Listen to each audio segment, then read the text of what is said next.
Abre comigo lá em Lucas capítulo 5, versículo 37. Pastor Saulo, esse celular é para mim? É? Tá rindo, não fala nada? Não é não?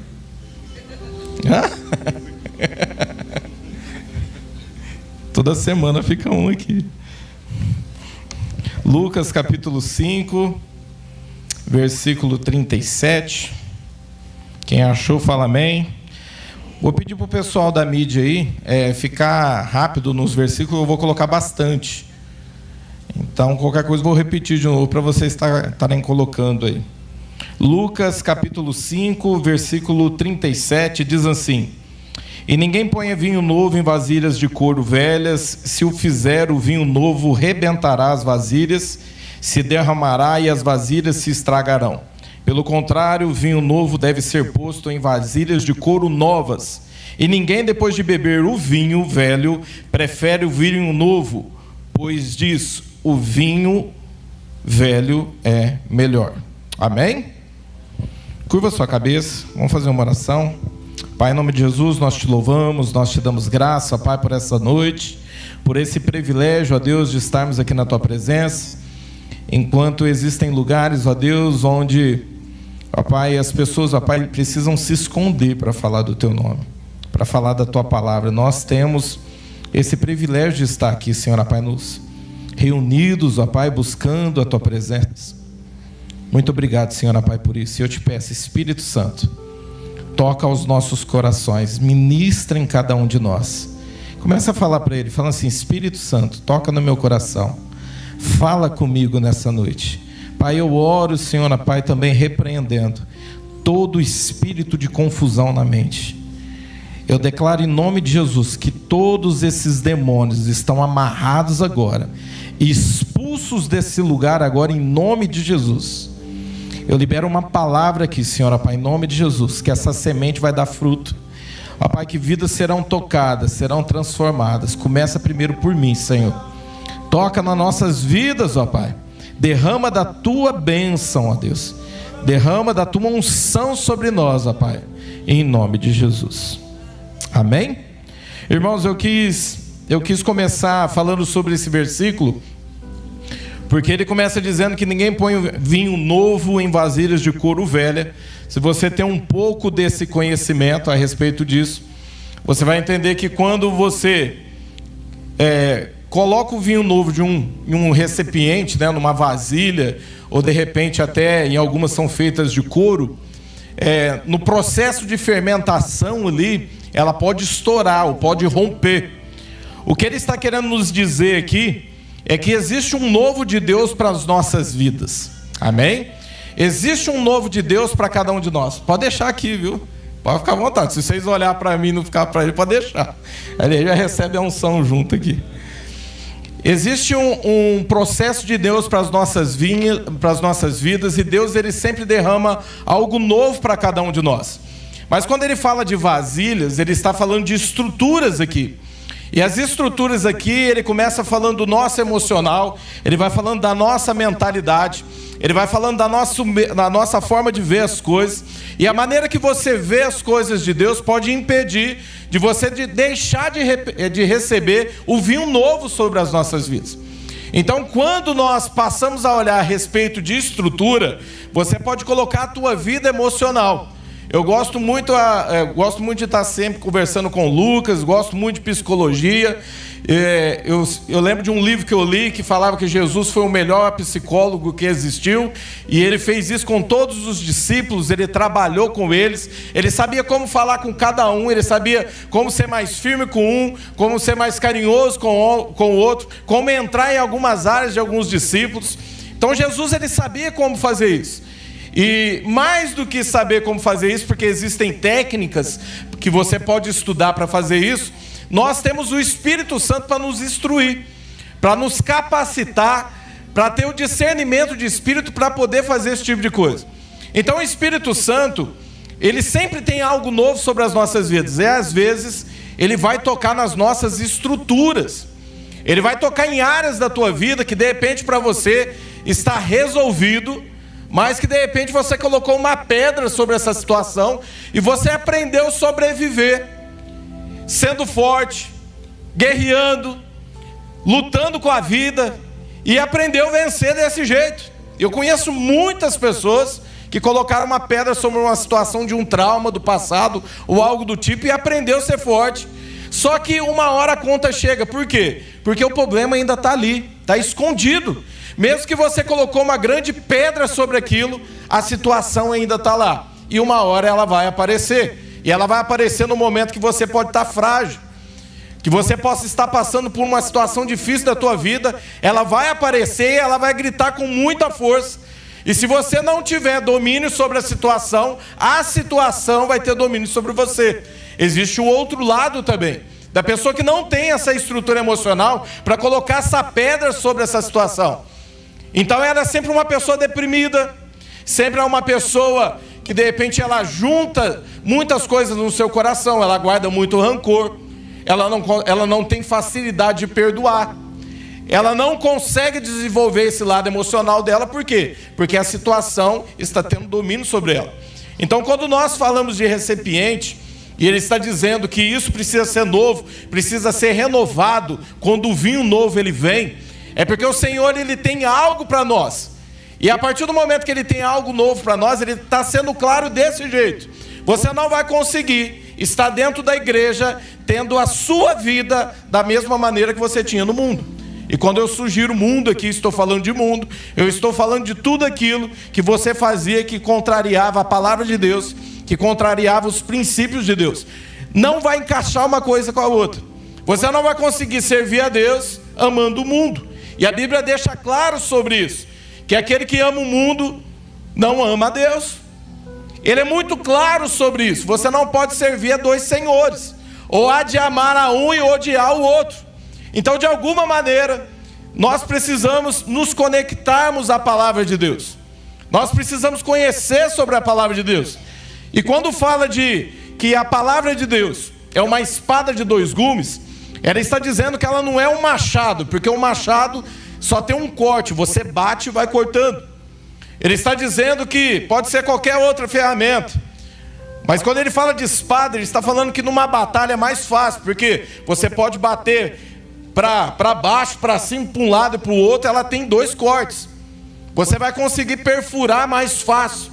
A palavra de Deus, ela tem esse poder. Quando nós conhecemos a palavra de Deus, você começa a ter os ensinamentos da palavra, e isso vai entrando no teu coração, as nossas estruturas antigas vão caindo por terra. Tudo aquilo que era estrutura antiga para você, o que você achava que era certo, vai se destruindo. Então é impossível você ser uma pessoa que você lê a Bíblia e que você é uma pessoa que ora todos os dias e não ter transformação na sua vida. Se isso não acontece, parte por um outro lado que é muito mais sério que isso, a religiosidade. Porque a religiosidade é aquela pessoa que conhece a palavra de Deus, é aquela pessoa que ora, mas é aquela pessoa que quando Jesus confronta, ele chama de raça de víbora. E ele está deixando bem claro, ele está dizendo, filhos da serpente. Por quê? Porque já se tornaram filhos do próprio diabo. A religiosidade tem esse poder de você conhecer a palavra e justificar para poder ficar pecando. Se justificar para continuar andando torto. Se justificar para você continuar dando resposta para aquilo que você está fazendo. Então a religiosidade também tem esse poder. Eu quero ler um texto, eu queria que projetasse esse aqui para mim. Nós vamos começar falando um pouco sobre o princípio. Em 2 Samuel, capítulo 6, versículo 1.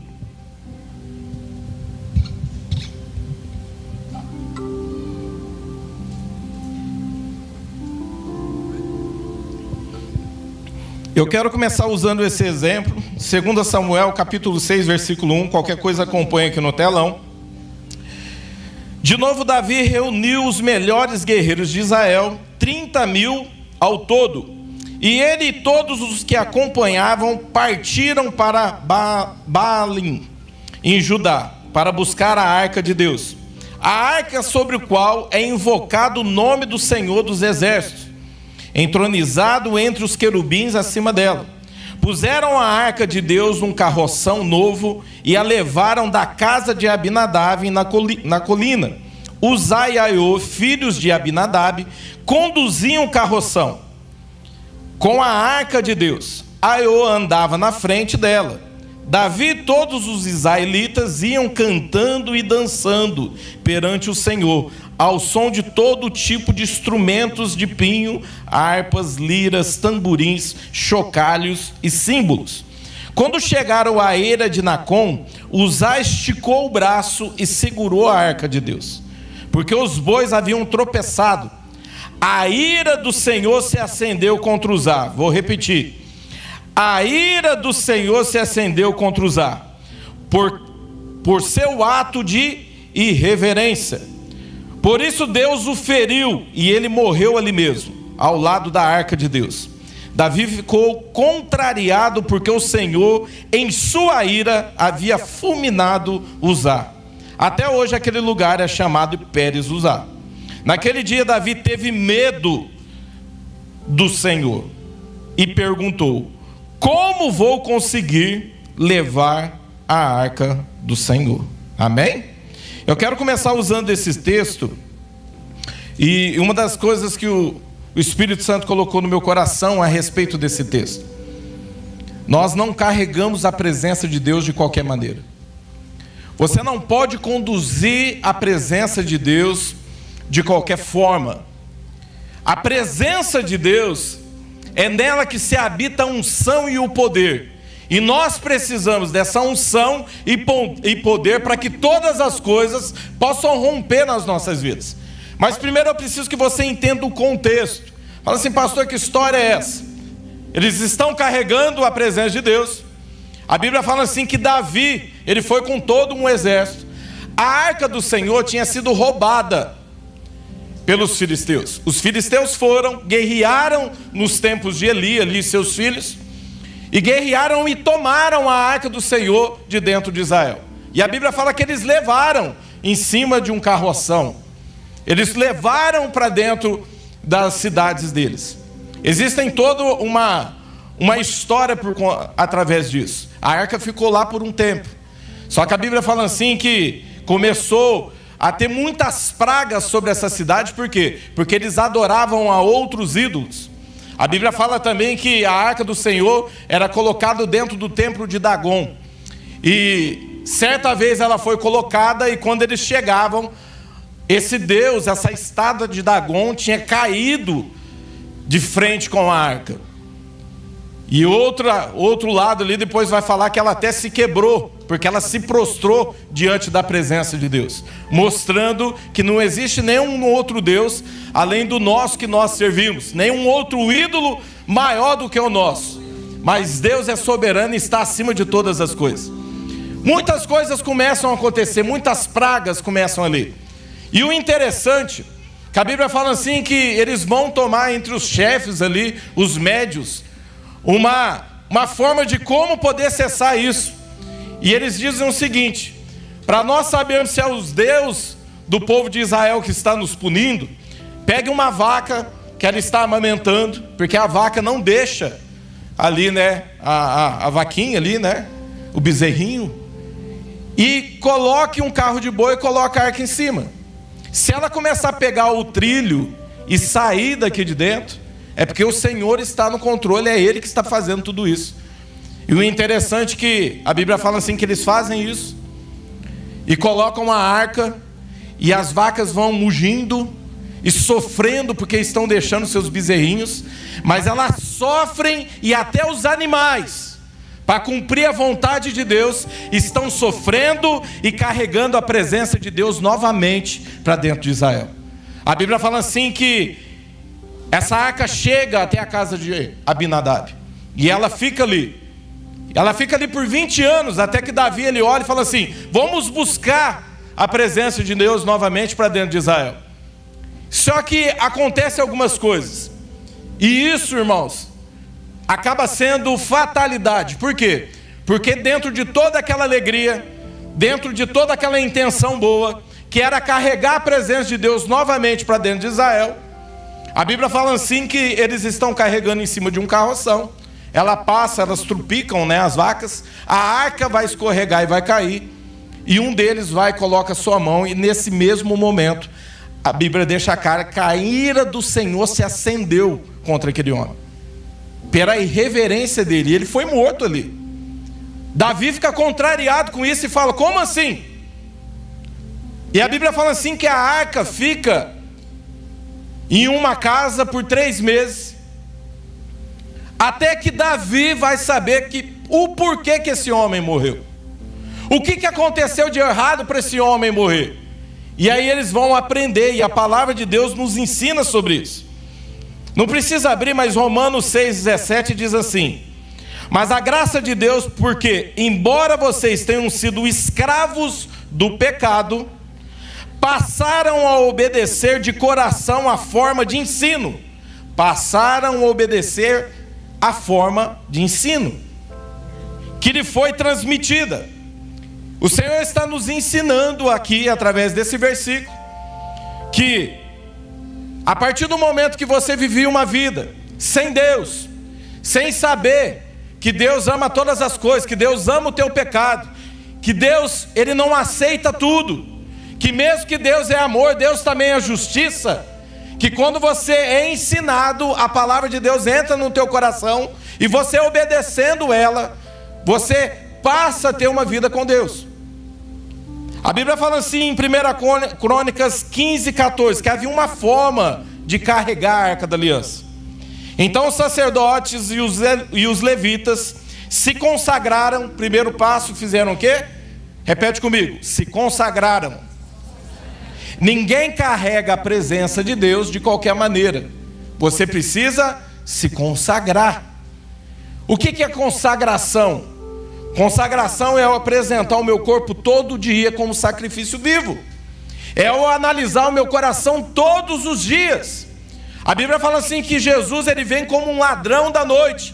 Ninguém sabe o dia ou a hora, mas Jesus vai voltar e ele vai arrebatar a sua igreja.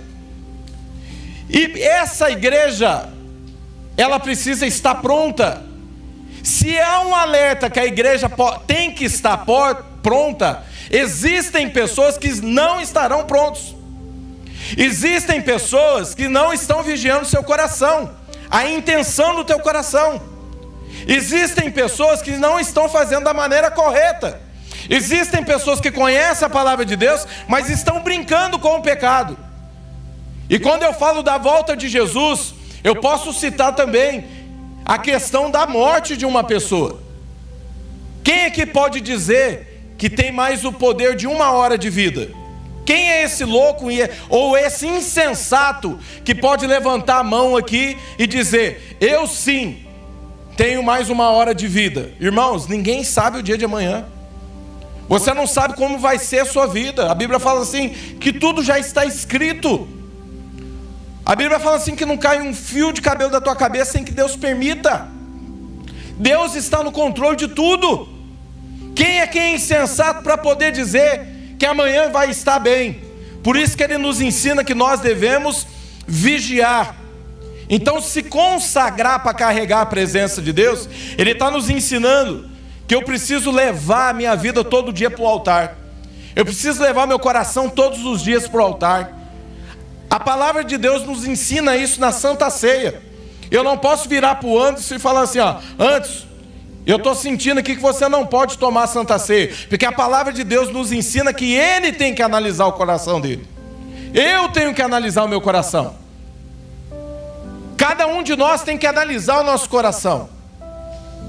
Então, quando ele diz sobre consagração, ele está dizendo que há momentos que, quando a minha alma está gritando, eu preciso ir para a presença de Deus orar. Quando eu estou querendo pecar e eu não estou aguentando, estou prestes a voltar às práticas do mundo, e agora eu aprendi que tudo isso ofende a Deus, eu tenho que orar. A Bíblia nos ensina também que eu tenho que jejuar, porque o jejum, quando você jejua, você está ministrando com o seu corpo. Quem é que já ficou gripado uma vez na vida aí? Você já ficou gripado? É terrível, não é? Não dá vontade de fazer nada, não é verdade? Aquelas gripes fortes que você quer ficar na cama. Você quer ficar se alimentando, a boca fica seca, você quer ficar na cama, quer ficar deitado. Por quê? Porque o corpo está doente. O jejum, quando você está se santificando a Deus com o teu corpo está ministrando a Deus, o teu corpo está fraco. O primeiro resultado que eu tenho é que a obra da carne não tem poder sobre mim. Por quê? Porque como o meu espírito está forte e a minha carne está fraca, o meu corpo está sendo ministrado a Deus, eu não tenho poder para pecar. Então o jejum, ele tem esse poder. A Bíblia fala sobre o jejum. O jejum mudou decretos na Bíblia. A Bíblia fala assim de um jejum que Esther determinou ali para o povo de Israel, onde o rei ia matar todos os israelitas seriam extintos. E veio uma direção, e é isso o Espírito Santo dá para nós. Eles ficaram 3 dias de jejum. Mas aí não foi somente, por exemplo, uma pessoa que ficou em jejum. A Bíblia fala assim que toda a nação ficou em jejum. As crianças, os próprios pais, não alimentavam suas crianças. A mãe não alimentava o bebê. Os animais ficaram em jejum. Aí você fala assim, que maldade. Que maldade nada, iam morrer, depois de 3 dias, todos iriam morrer. Mas a Bíblia fala assim que por conta desse jejum, se mudou um decreto no mundo espiritual. O jejum, ele é poderoso. Então a consagração, ela tem esse poder. Você não carrega a presença de Deus de qualquer maneira. Quer carregar poder de Deus na tua vida, quer carregar a unção de Deus sobre a tua vida, se consagre. Então os sacerdotes e os levitas se consagraram para transportar a arca do Senhor, o Deus de Israel. E os levitas carregaram a arca apoiado as varas da arca sobre os ombros, conforme Moisés tinha ordenado, de acordo com a palavra do Senhor. Então tinha um meio de carregar aquela arca. Os levitas eram 2 varas, né? Ficavam um em cada posição de cada vara. 4 levitas colocavam sobre os ombros e iam andando. Somente os levitas podiam tocar na arca do Senhor, isso em consagração. Havia uma forma certa de carregar a presença de Deus. Por que a Bíblia fala assim que o Senhor se irou? Porque estava escrito. Mas a desobediência o matou. Não foi Deus que o matou. A desobediência mata o homem.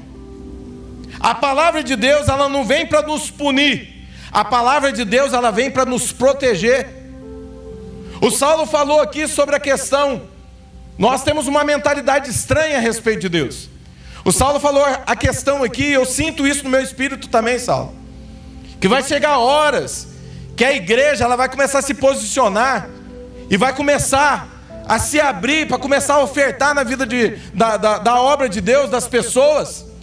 E a gente já viu aqui nesse ministério homens de Deus que prosperaram muito, mas que tiveram assim uma convocação do Espírito Santo de dar o seu carro, de fazer alguma coisa, que prosperaram muito depois. Por quê? A mentalidade carnal nos ensina que quando Deus pede algo de nós, Ele quer tirar algo da gente.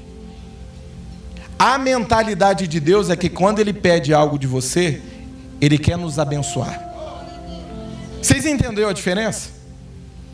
Se você não estiver ligado, se você não estiver apresentando o seu corpo como sacrifício vivo todos os dias, em consagração, o espírito de confusão vai vir e vai dominar a tua mente. Por isso que eu orei repreendendo ele no início. O espírito de confusão vem e começa a mexer com a tua cabeça, até mesmo na hora da palavra. Você fecha o teu coração e não recebe aquilo que o Senhor está derramando sobre você, sobre a minha vida. Então existe um vinho novo derramando sobre nós nessa noite, amém? Você entende assim? Existe algo novo sendo derramado sobre nós. Então havia uma forma de carregar. A Bíblia fala assim que Davi estuda e ele faz da forma certa. E a Bíblia fala assim que depois eles vêm vindo, dando 6 passos, e no 7º passo eles oferecem um holocausto, e eles vão fazendo até chegar em Israel. Eu estudei o percurso para ver quantos quilômetros eram isso. É a mesma distância de Brodowski a Ribeirão Preto. Eles davam 6 passos e no 7º ofereciam um sacrifício para o Senhor. E eles foram fazendo isso até chegar dentro de Israel. E a presença de Deus chegou até Israel. Amém? Então carregar a presença de Deus custa. A unção sobre a tua vida custa caro. Carregar a presença de Deus custa horas de joelho no chão, dias sem comer. Carregar a presença de Deus é você saber o que você está fazendo. Sabe o que é autoridade? A autoridade é conhecimento. A autoridade é conhecimento. Uma pessoa que tem o conhecimento da palavra e ele exercita ela todos os dias, ele tem autoridade sobre a vida dele. É como um juiz, ele estudou muitos anos para poder julgar pessoas. Ele chegou até lá estudando, tendo conhecimento. Chega alguém lá, diante de alguma denúncia, alguma coisa que você chegou até lá, sem um advogado ao teu lado. Você não sabe nem pelo que ele vai te defender, mas o advogado, ele conhece a lei, ele tem autoridade. Então conhecimento é autoridade.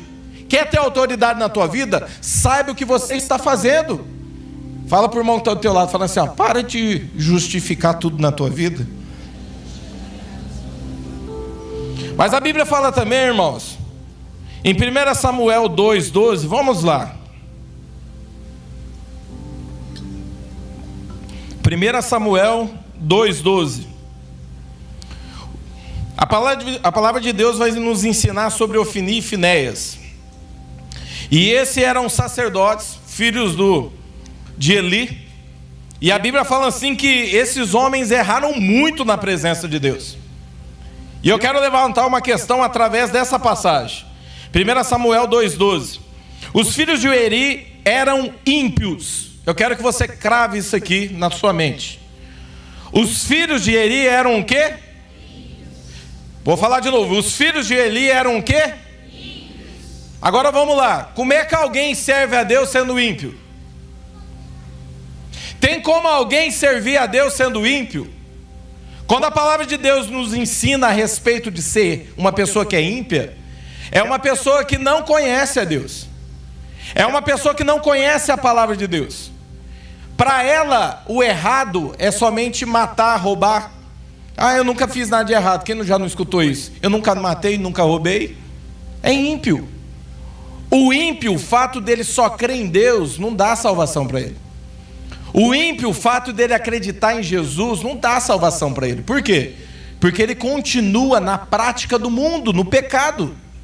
Então o fato de ter pessoas aí fora que só conhecem a Deus pelo ouvir falar e só conhecem Jesus por ouvir falar, não dá salvação para eles. O que dá salvação para uma pessoa é quando ela conhece a palavra de Deus. É quando a palavra de Deus entra no coração dela. É quando ela sente confrontada pela palavra de Deus. É quando ela entende que o que ela está fazendo é errado. Ela fala, eu estou ferindo a santidade de Deus com os meus pecados. E eu não posso fazer isso. Hoje eu entendi que isso é errado. O que eu devo fazer para ter Jesus na minha vida? Primeiro passo, você precisa entender que Jesus morreu por você numa cruz. Que Jesus morreu por mim numa cruz. Que Jesus, cada corte do seu corpo, um daqueles cortes foi por conta dos meus pecados. O que ele sofreu no corpo dele foi por conta dos teus pecados. É você entender que Jesus, não havia acusação sobre ele. Não tinha pecado sobre Jesus, mas ele foi crucificado pelo meu pecado. E isso precisa constranger o meu coração. O segundo passo é eu aceitar Jesus como Senhor e Salvador da minha vida. É no apelo falar, quem é que nunca aceitou Jesus?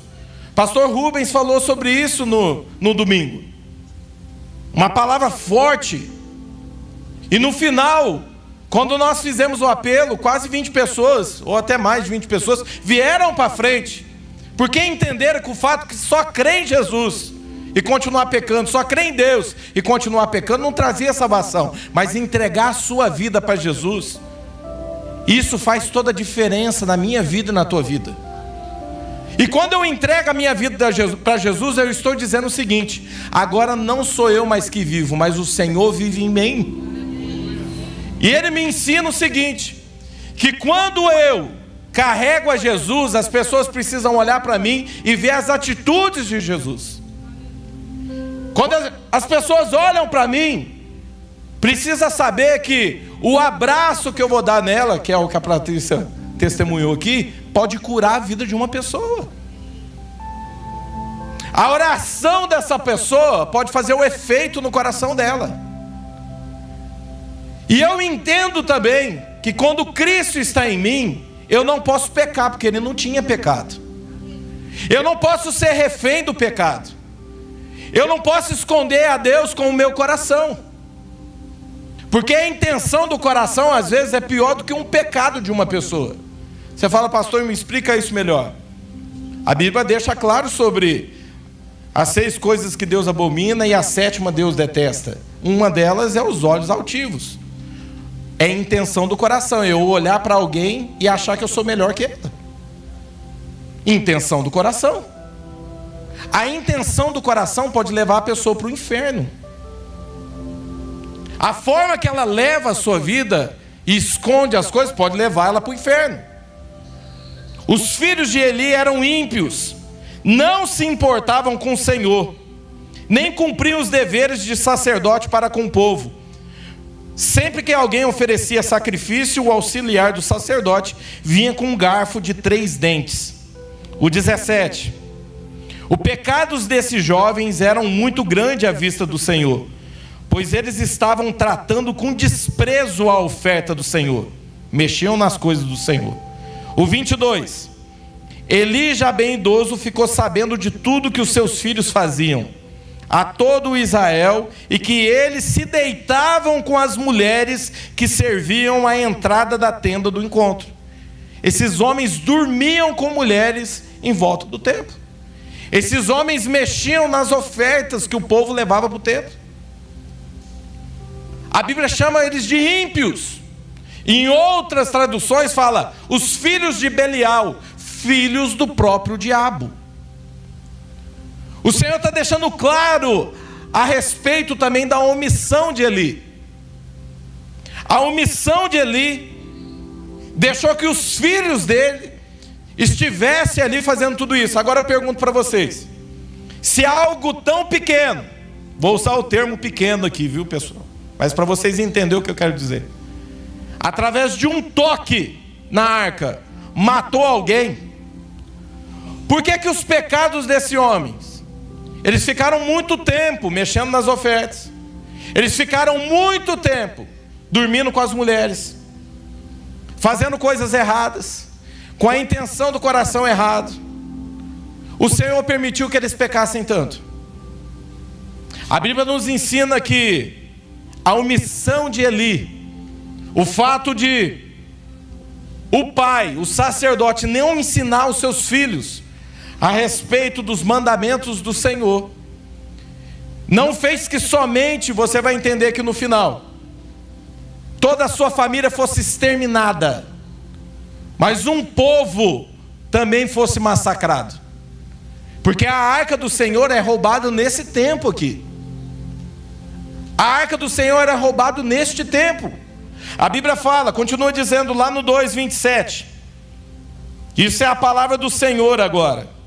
E veio um homem de Deus e Eli lhe disse, veio o homem de Deus a Eli, ele disse, assim diz o Senhor, acaso não me revelarei claramente a família de seu pai, quando eles estavam no Egito, sob o domínio de Faraó?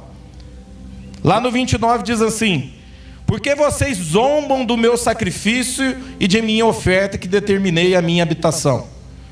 Porque você honra os seus filhos mais do que a mim? Irmãos, isso aqui é muito forte. Porque você honra seus filhos mais do que a mim, deixando-os engordar com os melhores partes de todas as ofertas feitas pelo povo de Israel. Lá no 31. É chegada a hora em que eliminarei a sua força e a força da sua família e de seu pai, e não haverá mais nenhum idoso na sua família. Lá no 33. E todo descendente de seu que eu não eliminar do meu altar será poupado apenas para lhe consumir os olhos com lágrimas e para entristecer o coração, e todos os descendentes morrerão no vigor da vida. No 34. E o que acontecer a seus 2 filhos, Ofni e Finéias, será um sinal para você: os 2 morrerão no mesmo dia. A Bíblia fala assim que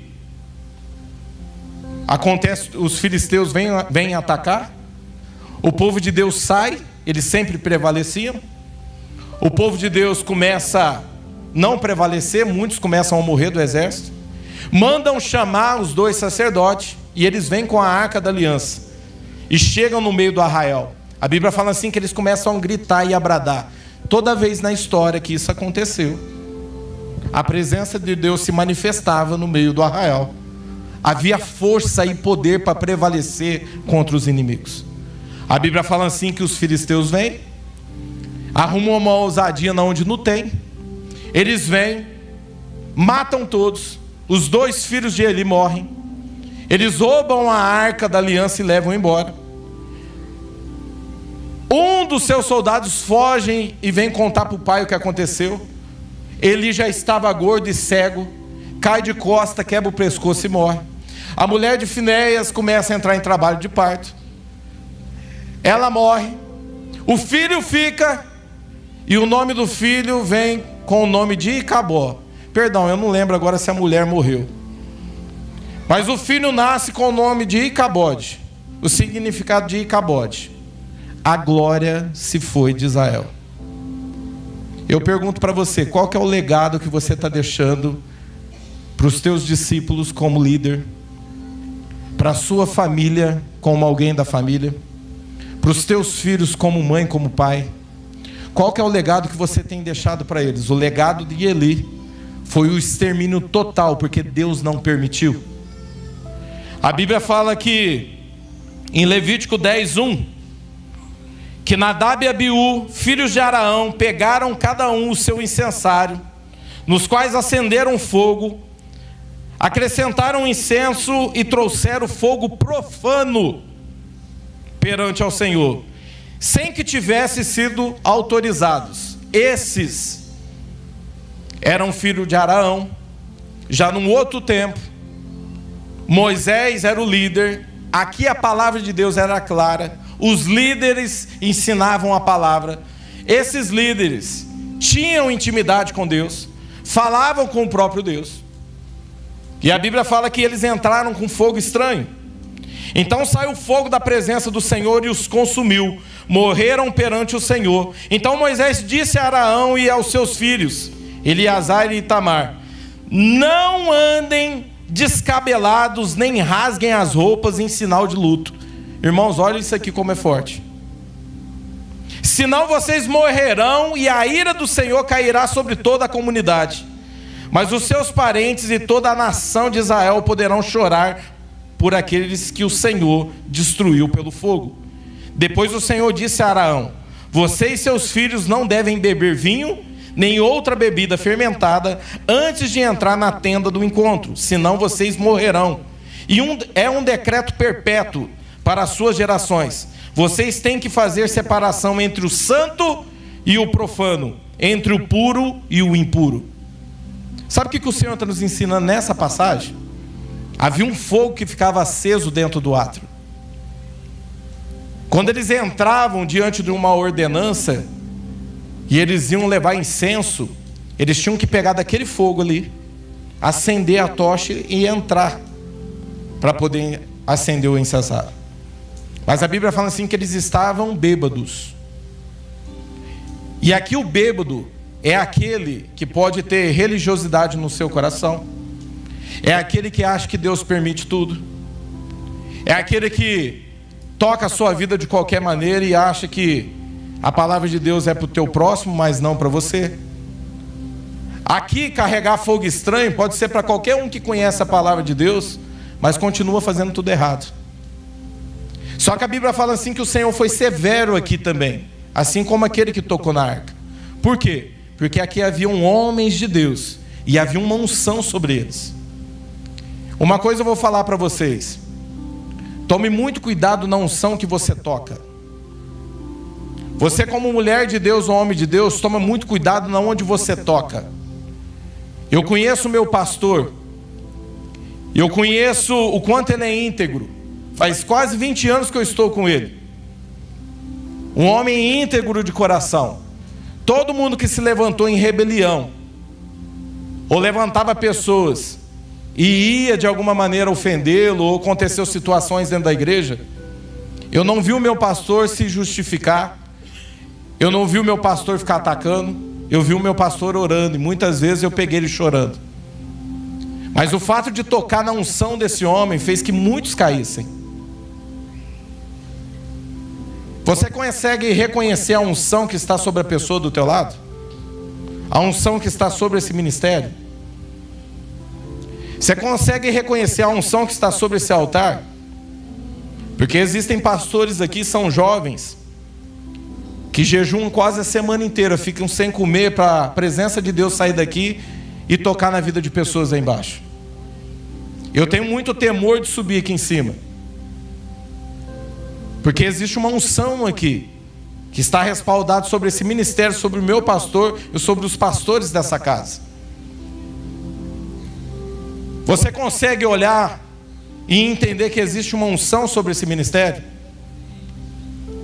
Tome muito cuidado na unção que você toca, porque ela tem o poder de te matar espiritualmente. Tome muito cuidado no que você está fazendo. Eu já vi pessoas que sobreviveram dentro de igrejas onde o pastor adulterava, onde a pastora roubava, e chegaram aqui todos destruídos. E o Senhor levantou essas pessoas. E muitas vezes eu me perguntei: Senhor, como é que o Senhor permitiu isso? Porque não havia unção sobre esses lugares, havia omissão de pecado sobre esses lugares. E eu sei o ministério que eu estou, eu sei o homem de Deus que é o meu líder. Você reconhece a unção que está respaldando a sua vida? Sabe o que é ser cheio do Espírito Santo? Eu tenho falado isso e eu quero que você crave isso no teu coração. Quando nós aceitamos Jesus como Senhor e Salvador da nossa vida, nós recebemos o Espírito Santo. Ele é o selo da nossa salvação. O fato de nós termos o Espírito Santo é o selo de nós estarmos salvos, e o dia que Jesus voltar, arrebatar a sua igreja. Ser cheio do Espírito Santo não é ter o Espírito Santo por partes na nossa vida, porque ele está por completo dentro de nós. Ser cheio do Espírito Santo é o quanto que ele tem de você. O quanto que o Espírito Santo tem de você, porque de repente tem algumas áreas hoje na sua vida que você precisa entregar, que ele tem falado com você, e cada ministrante que sobe aqui em cima e ministra a palavra, ele tem falado para você: entrega essa área da tua vida hoje, abra seu coração hoje. O Espírito Santo, ele está te alertando, ele não quer teu mal, ele está dizendo: para com isso, separe o que é santo do profano.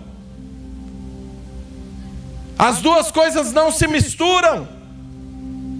Tem pessoa que carrega fogo estranho, no meio do culto pega fogo, sai das portas para fora, continua a pecar, no meio do culto está chorando, está sentindo a presença de Deus, sai da porta para fora, não tem unção para chegar em casa, dobrar o seu joelho e orar, para abrir a Bíblia todos os dias e ler.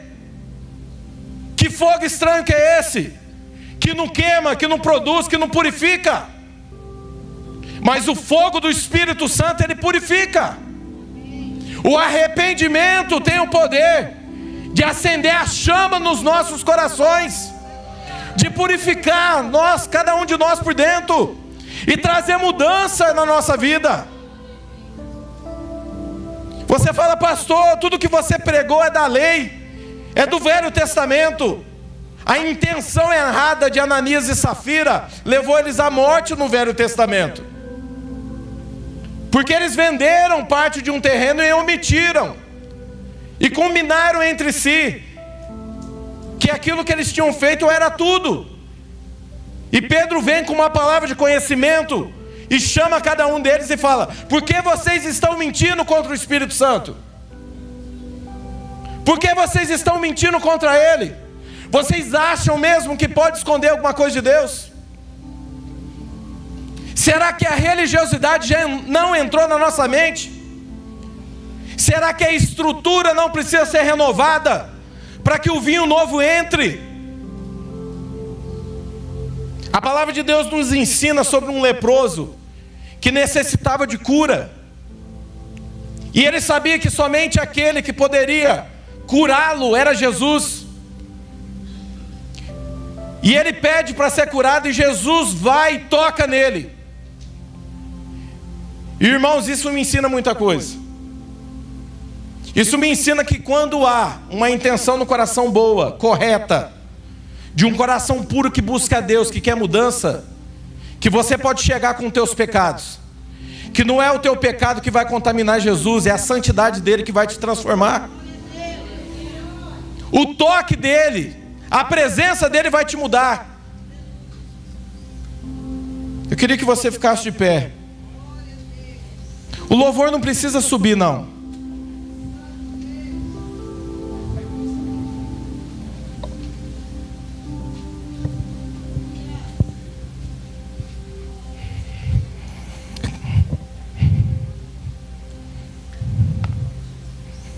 Quantos aqui querem algo novo sobre as suas vidas? Mas isso é o que está no teu coração? Ou você quer mais uma vez se prostrar diante de Deus e sair daqui com a tua vida da mesma maneira? Quer vinho novo sobre a tua vida?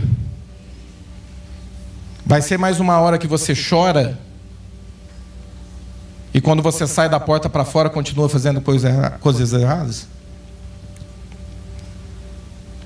Eu quero que a tua renúncia seja sincera de todo o coração. Eu quero que a palavra de Deus ela entre no teu coração.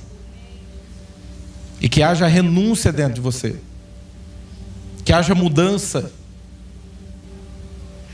Eu como pastor e como líder da igreja, eu estou aqui de quarta-feira, eu não posso ser omisso às situações. Eu não posso ter medo de perder membros. Eu não posso negociar o evangelho. A palavra de Deus tem que ser pregada. Apaga as luzes para a gente. Mas eu queria que no teu coração hoje, que houvesse algo verdadeiro da tua parte. Eu vou chamar todos para vir para frente. Porque existe uma unção nova para o Senhor derramar sobre a tua vida hoje. E é você e Deus.